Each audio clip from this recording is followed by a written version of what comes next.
Hi everyone, welcome to J chemistry. So guys, आज आपका last day है preparation का, कल आपका एग्जाम है। तो अभी ना जितने भी नेगेटिव थॉट्स आपके माइंड में आ रहे हैं कि पता नहीं हमने जितना प्रिपेयर किया है वो सफिशिएंट है भी या नहीं, पता नहीं कल मेरा एग्जाम क्वालिफाई होगा भी या नहीं, पता नहीं कल एग्जाम कितना डिफिकल्ट आने वाला है, कितना ईजी आएगा, अगर नेगेटिव मार्किंग आ गई तो क्या होगा, जैसे मेरे साथ लास्ट टाइम हुआ था अगर वैसे हो गया तो क्या होगा।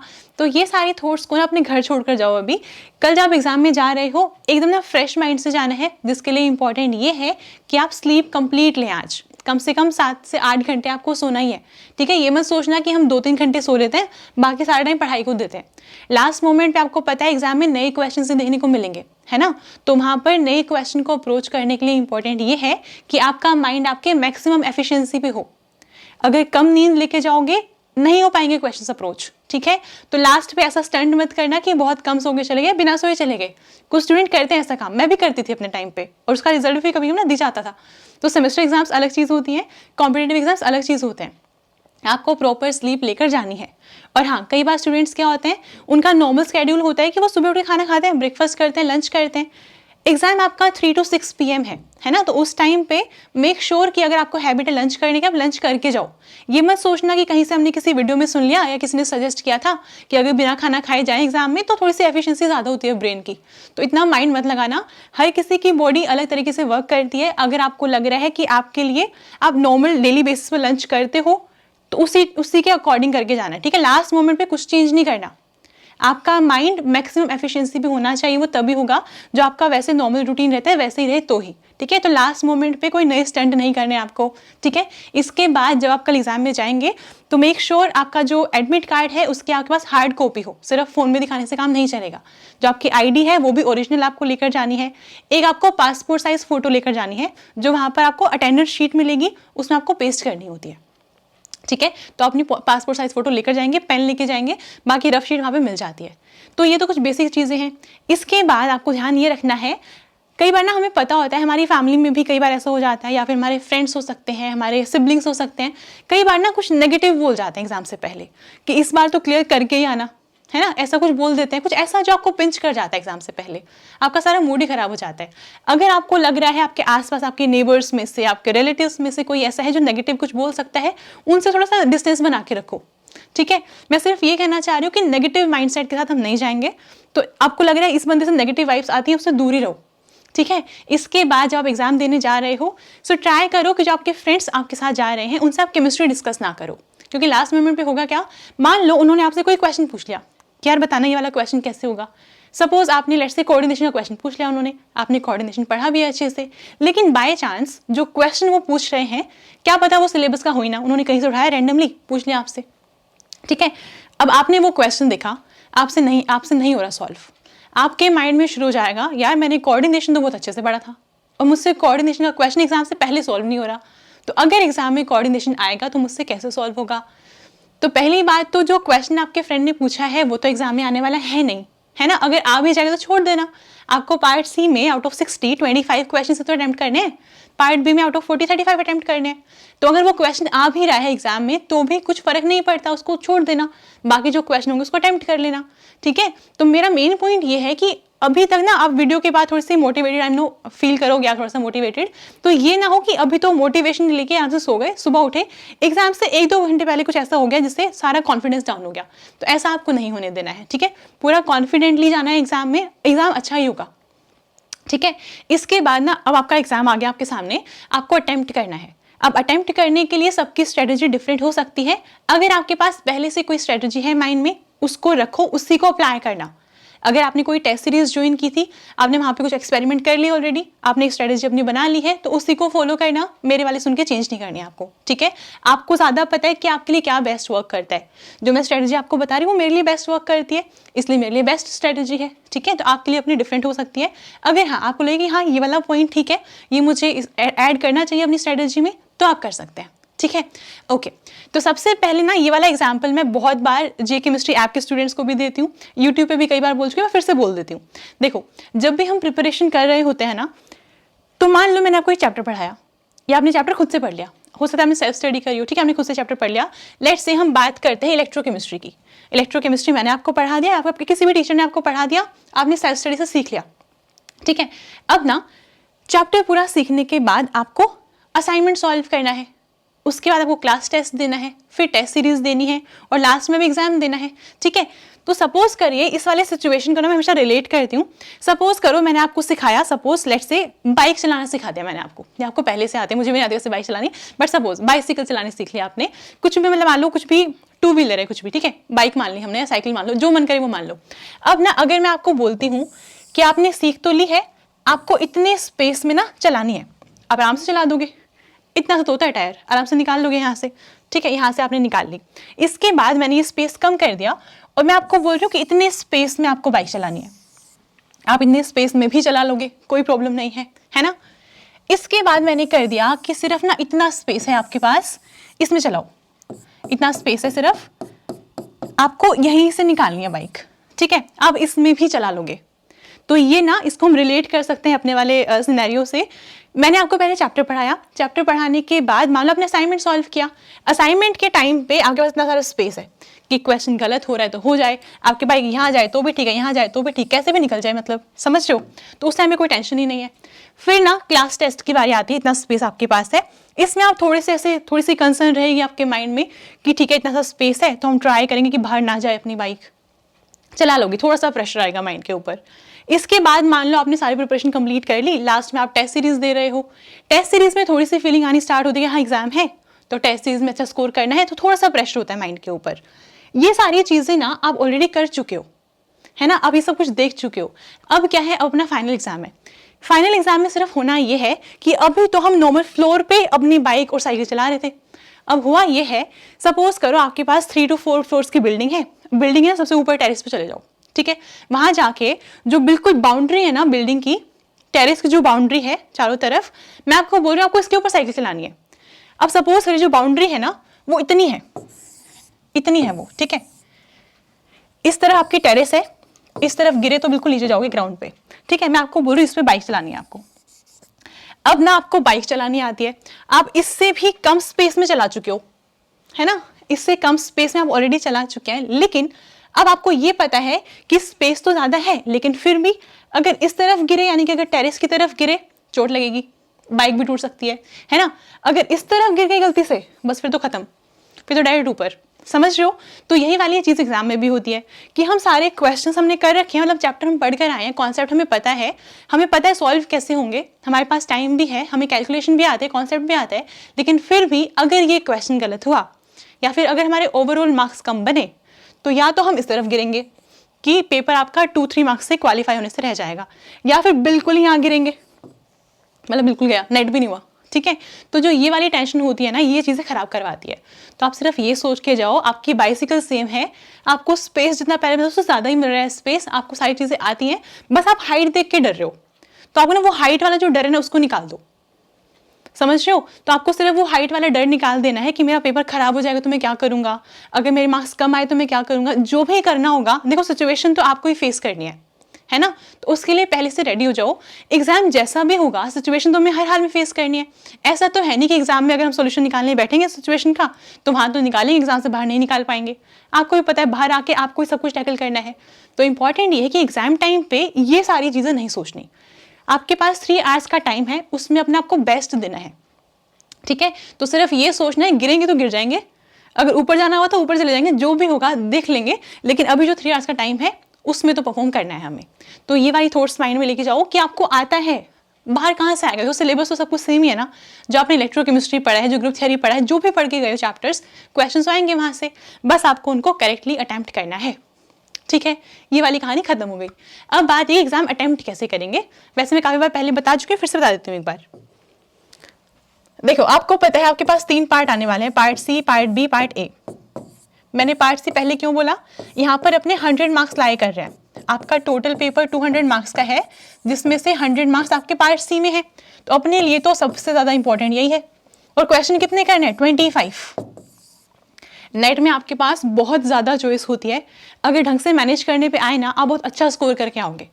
आपको लग रहा है आप सिर्फ JRF क्वालिफाई करोगे, पता चला टॉप 10 रैंक ले आए, ऐसा होता है, ठीक है। मैं आपको अपना बताती हूँ, जब मैंने जून 2018 में एग्जाम दिया था, मेरी आई थी ऑल इंडिया रैंक 6 JRF, ठीक है। मुझे नहीं पता था कि मेरी इतनी रैंक आने वाली है, क्योंकि जो देखो एग्जाम में पता है क्या हुआ, एग्जाम देखा मैंने, मैं सोच कर गई थी कि कम से कम 150 160 मार्क्स तो अटेम्प्ट करके आऊंगी पक्का, इतना तो होना भी चाहिए क्योंकि नेगेटिव भी जाएगा। अब क्या हुआ, एग्जाम ना काफ़ी डिफिकल्ट आया था, ये वाला पेपर जून 2018 वाला काफ़ी डिफिकल्ट पेपर आया था। क्योंकि पेपर डिफिकल्ट है तो number of questions come he attempt हो पाएंगे, है ना। तो मैंने देखा कि अपनी तरफ से पूरा अच्छे से करने के बाद भी मैं अराउंड 140 मार्क्स का अटेम्प्ट कर पाई हूँ। तो मुझे इतना समझ आ गया था कि मैं बहुत ही कम अटेम्प्ट कर पाई हूँ, इसमें से कम 20-30 मार्क्स नेगेटिव में भी जा सकते हैं, क्या पता कितने जाएंगे नेगेटिव में, है ना। तो एग्जाम में बैठे बैठे ही मैं समझ गई थी कि भाई गया वाला पेपर नहीं हो सकता, नहीं आ पाएगा कुछ, मतलब अच्छी रैंक नहीं आ पाएगी JRF में। अब ना एग्जाम से बाहर आए, फ्रेंड्स से डिस्कस किया, सब बोल रहे हैं डिफिकल्ट पेपर था, डिफिकल्ट पेपर था, डिफिकल्ट तो था शायद, तभी इतना कुछ अटेम्प्ट हो पाया, है ना। तो उसके बाद क्या हुआ, कट ऑफ नहीं, पहले तो आंसर की आते ना, आंसर की देखी तो मेरे मार्क्स बन रहे थे 128। मुझे लगा कि JRF क्वालिफाई तो हो जाएगा, ये तो चलो ठीक है, बाकी कुछ ज़्यादा उम्मीद नहीं है कि कुछ अच्छी टॉप 100 में रैंक आ जाएगी। जिस दिन रिजल्ट आया रैंक आई 6, मैंने 2 बार चेक किया कि मार्क्स तो बहुत कम है, 128 मार्क्स पे ऑल इंडिया रैंक 6 कैसे आ सकती है। तो ऐसा होता है जब पेपर डिफिकल्ट आएगा तो आपको ना सिर्फ संभालना है। संभालना क्या है कि हम नेगेटिव ना करवाएं, एग्जाम में बैठ के अपना कॉन्फिडेंस लूज ना करें, हम जो हमें आता है उसको गलत ना करें, ठीक है। पेपर डिफिकल्ट है, सॉल्व तो वो किसी से भी नहीं हो रहा, आपका काम सिर्फ इतना रहता है वहां पर कि जितना आपको आता है उसको आप करेक्टली अटेम्प्ट करके आओ। और डिफिकल्ट पेपर होने के बाद भी ये मत सोचो कि मुझे तो कम से कम 160 मार्क्स का अटेम्प्ट करना ही है, अब तक तुक्के मारने पड़ेंगे तो मुझे तो हर हाल में 160 का अटेम्प्ट करना, ऐसा नहीं है। प्री अज्यूम करके मत जाना कितना अटेम्प्ट करना चाहिए। मैं वहाँ पे परेशान इसलिए थी कि मैंने सोचा 160 से ऊपर का ही अटेम्प्ट करूंगी, मैं सिर्फ 140 का ही अटेम्प्ट कर पाई, शायद 138 का अटेम्प्ट किया होगा, ठीक है। तो वहाँ पर ये नहीं सोचना कि मुझे तो 160 का अटेम्प्ट करना है, ये कैसे करेंगे, तो कहीं मारेंगे, आधा तो है नहीं, समझ रहे हो। तो आपको सिर्फ इसी चीज़ से बचना है। अगर आपको लग रहा है पेपर डिफिकल्ट है, नहीं हो पा रहा सॉल्व, मतलब वो किसी से भी सॉल्व नहीं हो पा रहा, अब क्या होगा, अब रैंक वही लेकर आएगा या वही अच्छे से क्वालिफाई करेगा जो इस टाइम पे सिर्फ वही क्वेश्चन अटेम्प्ट करेगा जो आपको आते हैं अच्छे से, नेगेटिव नहीं कर पाएगा, ठीक है। और अगर पेपर इजी भी आए तो क्या होगा, अगर इजी आया, सबको इजी लग रहा है, सब मारेंगे, बहुत स्पीड से क्वेश्चन सॉल्व करेंगे और नेगेटिव मार्किंग भी होगी। तो दोनों ही केसेस में आपको नेगेटिव मार्किंग से बचना है। ये वाली कहानी भी खत्म। अब वापस आते हैं कि कैसे आपको पेपर अटेम्प्ट करना चाहिए। पार्ट सी में ना, हाँ एक चीज़ मुझे स्पेसिफिकली मेंशन करनी है। कई बार क्या होता है, स्टूडेंट्स ये सोचते हैं कि पहले जाएंगे हम जल्दी से, स्टार्टिंग से लेकर, जैसे पार्ट सी हम सॉल्व करना स्टार्ट करें, सबसे पहले क्वेश्चन नंबर 1 to 60 ना स्टूडेंट्स क्या करते हैं, फटाफट से उसको देखें, सारे क्वेश्चन देख लेंगे, एक बार नजर मार लेंगे ऊपर ऊपर से। उससे होता है ये है कि बहुत ज़्यादा नेगेटिविटी आती है माइंड में। रीज़न मैं आपको एक्सप्लेन करती हूँ। आपको पता है 60 क्वेश्चन है पार्ट सी में, इसमें से आपको 25 करने हैं, है ना। 35 ऐसे क्वेश्चन होंगे जो आपको अनअटेम्प्टेड छोड़ने ही है, वो तो करनी नहीं ना अटेम्प्ट। आप ना जितना मर्जी पढ़ के जाओ, जितना मर्जी आप पढ़ कर गए हो, इस पेपर में वहाँ पे टाइम बाउंडेशन में आप 30 से ज़्यादा क्वेश्चन वैसे भी सॉल्व नहीं कर पाएंगे, क्योंकि इतना तो डिफिकल्टी लेवल रहता है एग्जाम का। ऐसा थोड़ी होगा कि 60 में से कोई 60 अटेम्प्ट कर लेगा, कोई कितना भी इंटेलिजेंट इंसान हो, कितना कुछ पढ़ रखा उसने, नहीं कर सकता वो इतने क्वेश्चन अटेम्प्ट, ठीक है। तो वैसे भी हर एक केस में आपको 25, 27, 30 क्वेश्चन इन टोटल आते होंगे, ठीक है। अगर एवरेज प्रिपरेशन है, हो सकता है आपको 22 या 25 क्वेश्चन आते हो, आपको आने भी 25 ही चाहिए। तो होगा ये कि अगर आप 1 to 60 का फटाफट देना स्टार्ट करोगे तो आपको मेजोरिटी ऑफ द क्वेश्चंस वो दिखेंगे, यानी कि 35 क्वेश्चंस ऐसे दिखेंगे जो आपको अटेम्प्ट करने की जरूरत नहीं है, जो आप करोगे भी नहीं, जो टफ है क्वेश्चंस, ठीक है। क्योंकि ज्यादा मेजोरिटी इन चीजों की है, नेगेटिव ऐसे क्वेश्चंस के जो आपको नहीं आते। तो आपको ना ओवरऑल एग्जाम अगर ईजी भी आएगा तो भी आपको यही लगेगा कि मुझे तो पेपर आता ही नहीं है। इसलिए मैं बोल रही हूँ कि एक बार स्टार्टिंग से लेकर लास्ट तक आपको सारा नहीं देखना, ठीक है। कैसे करेंगे, 1 by 1 करना स्टार्ट करेंगे। हमने क्वेश्चन नंबर 1 देखा, ठीक है, ऐसे करके मान लो, ऐसे थोड़ा सा नंबर लिखते हैं 4, 5, 6 ऐसे करके, ठीक है। क्वेश्चन नंबर 1 देखा आपने, मान लो नहीं आता, ये ना खुद से मान के चले जाओ कि कल का पेपर बहुत डिफिकल्ट आने वाला है। आपके पास जितना टाइम है उसमें समझा लो खुद को कि पेपर डिफिकल्ट आएगा, तो हमें क्या करना है, टाइम को अच्छे से मैनेज करना है और जितना हमें आता है उसको अच्छे से करके आना है, बस इतना संभाल गए, अच्छी रैंक आएगी, पक्की बात है, ठीक है। अब ना फर्स्ट क्वेश्चन आया, नहीं आता आपको, सेकंड भी नहीं आता, थर्ड स्क्रीन पे आया, थर्ड भी नहीं आता, फोर्थ पढ़ा हुआ लग रहा है बट नहीं हो पाएगा सॉल्व, ठीक है। फिफ्थ भी नहीं आता, सिक्स्थ भी नहीं आता। अगर ऐसा हो जाता ना एग्जाम में, 80% स्टूडेंट्स गए यहाँ पे, उनको लगता है कि बस अब तो नहीं हो पाएगा कुछ भी, मैं इतना पढ़कर आया हूँ, मुझसे स्टार्टिंग के 8 क्वेश्चन या 6 क्वेश्चन नहीं हो रहे। ऐसे हो सकता है आपके क्वेश्चन नंबर 12 पे पहुंचो, सब पे क्रॉस से लग रहा है कि नहीं हो पा रहा है ये क्वेश्चन सॉल्व, ठीक है। तो ऐसे सोचो 60 क्वेश्चन हैं, आपको सिर्फ 25 करने हैं, क्या पता वो डिफिकल्ट वाले 35 क्वेश्चन स्टार्टिंग में आ गए हो, ये भी तो हो सकता है।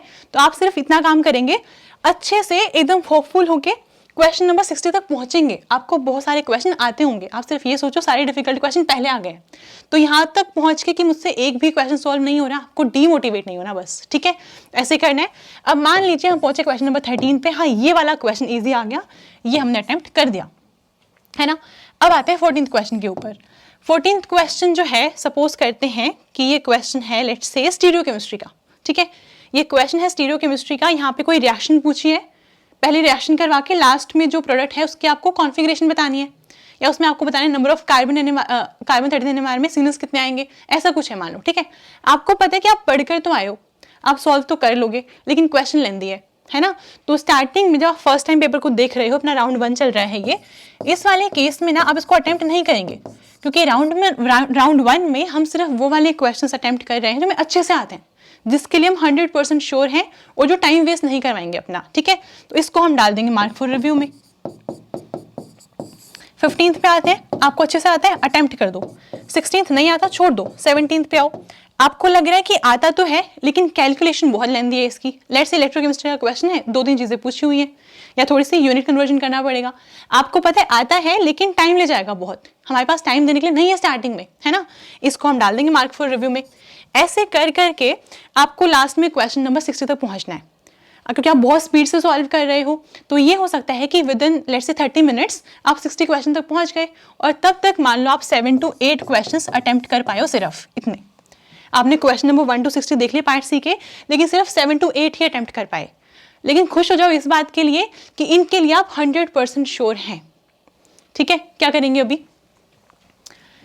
जो हमने मार्क फॉर रिव्यू में डाले थे वो ऐसे वाले क्वेश्चंस हैं जो आपके पढ़े हुए पोर्शन से आए हैं, जिनके लिए आपको लग रहा है कि या तो आपने इसलिए लीव किया था कि लेंदी था क्वेश्चन, है ना, या फिर लीव किया था कि आपको आता तो है, थोड़ा टाइम लगेगा। फिर हम उनको अटेम्प्ट करना स्टार्ट करेंगे, ठीक है। जो आपको लेंदी लग रहे थे इस वाले सेकंड वाले राउंड में, उनको ले लो। उसके बाद लास्ट में जो आपको ट्राई करने उनको ले लो। ऐसे करके आपको अपने बेस्ट 25 निकालने हैं, और इस वाले सेक्शन में आप 1 hour 30 मिनट से ज़्यादा टाइम नहीं देंगे, ये आपका पेपर का हाफ टाइम है, ठीक है। इससे ज़्यादा तो किसी हाल में नहीं देना है। और मैक्सिमम टाइम पे होता ये है कि 1 hour 15 मिनट्स में ना आप सब कुछ कर चुके होते हो, आप देख चुके होते हो, मार्क फॉर रिव्यू वाले क्वेश्चंस भी लेंदी वाले सब सॉल्व कर चुके होते हो इतने टाइम में, ठीक है। इसके बाद जो आपके 15 मिनट्स बचते हैं ना, इसमें आपको रिविजन करनी है। मैंने गेट के एग्जाम के बाद भी कुछ मेल्स देखे थे, कुछ कॉमेंट्स भी देखे थे रिव्यू वाले उस वीडियो में। बच्चे क्या बोल रहे हैं कि उसमें ना डेल्टा जी की कोई वैल्यू निकलवाई थी, माइनस की वैल्यू थी, रफ शीट में सही सॉल्व किया है, आंसर टाइप करते टाइम मार्क करते टाइम माइनस को भूल गया वो क्वेश्चन। तो आपको ये ध्यान रखना है कि जो भी आपने रफ शीट में सॉल्व किया है आपने वही मार्क भी किया हो। तो एक बार ना नेक्स्ट नया क्वेश्चन अटेम्प्ट करने से पहले इंपॉर्टेंट ये है कि जितने आपने अटेम्प्ट किए हैं उनको एक बार रिवाइज कर लो, उनकी कैलकुलेशन फटाफट देख लो, ठीक है। मैकेनिज्म अगर लिखा ऑर्गेनिक वाले क्वेश्चंस का जल्दी से मैकेनिज्म मैच कर लो फटाफट। आप सॉल्व कर चुके हो, रफ शीट में सब कुछ किया है आपने, है ना, तो उसको फटाफट से बार रिवाइज कर लो। ये चेक कर लो कि जो आपने रफ शीट में सॉल्व किया है वही मार्क किया ना वहाँ पे, कहिए ना कि आपकी रफ शीट में आंसर भी आया हुआ है, आपने क्वेश्चन में ए मार्क कर रखा है, गया वो क्वेश्चन तो, ठीक है। तो आपको ये सोचना है लास्ट में रिविजन के लिए आपको टाइम पक्का निकालना है। इसके बाद हम जाएंगे पार्ट बी पे। अब पार्ट बी में 40 क्वेश्चंस हैं, आपको 40 में से 35 अटेम्प्ट करने हैं। और मुझे तो हमेशा ये लगता है कि पार्ट बी जो होता है वो सी के कंपैरिजन में थोड़ा सा डिफिकल्ट है। पहली बात तो चॉइस कम है ना। तो मेन पॉइंट ये है कि पहले हम पार्ट सी ही करेंगे, 100 मार्क्स है यहाँ पर। अब यहाँ पर ये नहीं सोच के जाना कि मैं तो 25 क्वेश्चन करूंगा ही करूंगा हर हाल में, पेपर हो सकता है बहुत डिफिकल्ट आए, 20 से आगे ना पढ़ पाओ आप। तो ऐसे वाले केस में 20 पे रुको, खुद को रोकना है आपको कि पेपर डिफिकल्ट है। अगर इतना पढ़ने के बाद भी सिर्फ 20 अटेम्प्ट कर पा रहे हो तो उसका एक रीजन है, हर कोई सिर्फ 20 तक ही पहुंच पा रहा है ना। तो अब 4 पे तुक्के नहीं मारने आपको, पता चला वो बाकी वाले नेगेटिव करवा दिए उसने मार्क्स, ठीक है। पार्ट बी पे आते हैं, सॉल्व करना स्टार्ट करेंगे, सेम स्ट्रेटेजी फॉलो करेंगे। क्वेश्चन नंबर 1 देखेंगे, आता है तो ठीक, नहीं है तो आगे बढ़ जाएंगे, ठीक है। और मान के चलो अगर आप इसमें 25 to 28 क्वेश्चन अटेम्प्ट कर पा रहे हो पार्ट बी में, बहुत है ये, ऐसा नहीं कि 35 करेंगे तो ही अच्छा स्कोर आएगा, ठीक है। फिर लास्ट में इसको हम देंगे 1 hour यानी कि 60 मिनट्स देंगे पार्ट बी को, और जो लास्ट का हाफ एन आवर बचा है उसको हम पार्ट ए को देंगे। बहुत सारे स्टूडेंट्स केमिस्ट्री करके जाते हैं, एप्टीट्यूड करके नहीं जाते, कोई प्रॉब्लम नहीं है, आपने एप्टीट्यूड किया हो नहीं किया हो, पार्ट ए में हमेशा 4 to 5 क्वेश्चंस ऐसे होते हैं जो आप आराम से सॉल्व कर सकते हो, जिसमें कुछ भी मैथमेटिकल फॉर्मूले यूज नहीं होते, कॉमन सेंस यूज हो रही होती है कि आपको 3 फिगर दे रखी है, बताना फोर्थ वाली कौन सी होगी, है ना। कई बार क्या होता है, जैसे लास्ट टाइम क्वेश्चन आया था, एक कुछ एक टेबल आपको गिवन थी, एक यहाँ पे बैग रखा हुआ था ऐसे करके, ऐसे कुछ था, आपको टेबल की हाइट बताई थी, उसमें कुछ भी नहीं एक्स मान के निकल जाती है ऐसी चीजें, ठीक है। कई बार अगर ग्राफ का क्वेश्चन पूछते हैं सिंपल सा, तो आपको सिर्फ क्वेश्चन को एक बार फटाफट से रीड कर लेना है, जो लगे कि सॉल्व हो सकता है उसको सॉल्व कर दो। कई बार ऐसे भी होता है कि कोई बंदा एक्स है, उसकी एज पहले इतनी थी, 10 ईयर्स के बाद इतनी है, अपनी फादर से वो इतना बड़ा है, ऐसे करके कुछ ऐसे चलता है, तो ऐसे वाले क्वेश्चन ईजी होते हैं। आपको सिर्फ ये करना है कि यहाँ से 4 to 5 क्वेश्चन तो ईजी हैं, हर कोई करेगा, तो आपको वही वाले 4 to 5 क्वेश्चन ढूंढने हैं। अगर 5 अटेम्प्ट कर गए, 5 × 2 10 होता है। अब मार्क्स तो मार्क्स है, चाहे केमिस्ट्री में लाओ चाहे एप्टीट्यूड में लाओ, समझ रहे हो। तो यहाँ से पार्ट ए में आप हाफ एन आवर देंगे, ट्राई करेंगे सॉल्व करने का, जितने मैक्सिमम कर पाओ करके आना। और हर किसी क्वेश्चन के लिए फॉर्मूले की नीड नहीं होती है, 4 to 5 तो बिल्कुल बेसिक क्वेश्चन होते हैं, स्कूल स्टूडेंट भी कर देगा। बायो बैकग्राउंड से मैम मैथ नहीं आता, नहीं चलेगा ये वाला एक्सक्यूज, ठीक है। बहुत सिंपल क्वेश्चन आते हैं, इसको देख कर आना, बस इतना ही काम करना है आपको, ठीक है। इतना सा करना, बस ट्राई करो कि नेगेटिव में ना जाए मार्क्स, आपको सिर्फ अच्छे से जो आता है उसी को अटेम्प्ट करो। लेकिन लास्ट में ना एक चीज मैं ये बोलना चाहूंगी कि अगर आपको लग रहा है बाय एनी चांस, अगर आपको लग रहा है आप सिर्फ 70 मार्क्स का ही पेपर अटेम्प्ट कर पाए लेट्स से, या इससे भी कम अटेम्प्ट कर पाए, अब देखो 70 मार्क्स में ना तो JRF होगा ना ही आपका नेट होगा, ये तो पक्की बात है ना। तो इस हाल में अगर आप 70 मार्क्स पे छोड़ते हैं अपना पेपर, नहीं होने वाले, सबको पता है, आपको भी पता है कि नहीं होगा इसमें कुछ भी, क्या करें अभी इस वाले केस में कहती हूँ मैं, सारे अटेम्प्ट कर दो। यानी कि पार्ट सी में 25 के 25 क्वेश्चन अटेम्प्ट कर दो, पार्ट बी में 35 अटेम्प्ट कर दो, और पार्ट ए में 15 क्वेश्चन अटेम्प्ट कर दो आउट ऑफ 20। यानी कि आपको 200 मार्क्स का पेपर अटेम्प्ट करके आना है। क्या पता आपका दिन अच्छा हो, जो तुक्के मारोगे क्या पता वो सही बैठ जाए, क्योंकि वैसे भी क्लियर नहीं हो रहा 70 मार्क्स पे, वैसे भी ना नेट मिलेगा ना JRF, कुछ नहीं मिलने वाला है। क्या पता तुक्के मारने से दिन अच्छा हो निकल जाए, समझ रहे हो मेरी बात। तो अगर ऐसा लगे कि सिर्फ इतने पहुंच पाए, 80 तक पहुंच पाए हैं, अगर 80 मार्क्स का भी अटेम्प्ट किया है ना, तो उसमें से नेगेटिव तो होगा, 80 आउट ऑफ 80 तो नहीं ले पाओगे, समझ रहे हो। तो ये वाली चीजें आपको माइंड में रखनी है। और जब तुक्के मारने पे आते हो तो वो भी थोड़ा सा ना इंटेलिजेंटली मारना चाहिए। क्यों, सपोज करो एक क्वेश्चन है, 4 ऑप्शन है उसके, आप सिर्फ एक ऑप्शन के लिए श्योर हो कि ये तो नहीं होगा, बाकी तीनों में डाउट है, अब मारोगे तो चांस है कि गलत ही होगा वो। हाँ, अगर ऐसा है कि 2 ऑप्शन एलिमिनेट कर चुके हो, सिर्फ 2 बचे, अब 50% चांस है कि ठीक होगा। तो थोड़ा सा इन चीज़ों का भी ध्यान रखना है, ठीक है। तो अभी नेगेटिव थॉट्स जितने भी आ रहे हैं माइंड में, सबको निकाल दो, बहुत ही कॉन्फिडेंटली जाना एग्जाम देने के लिए, अच्छा ही होगा ये सोच के जाओ, ठीक है। अगर टफ भी आएगा, इजी है, जैसे मर्जी आए, आपको जब के 3 आवर्स हैं एग्जाम वाले, उनको अच्छे से यूज करना है एकदम। कोई रिग्रेट नहीं होना चाहिए कि काश मैंने थोड़ा सा पेशेंस रखा होता, समझ रहे हो, कोई रिग्रेट नहीं होना चाहिए। जितना टाइम है उसको अच्छे से यूज करना, and I am very sure आप सबका पेपर अच्छा ही होगा।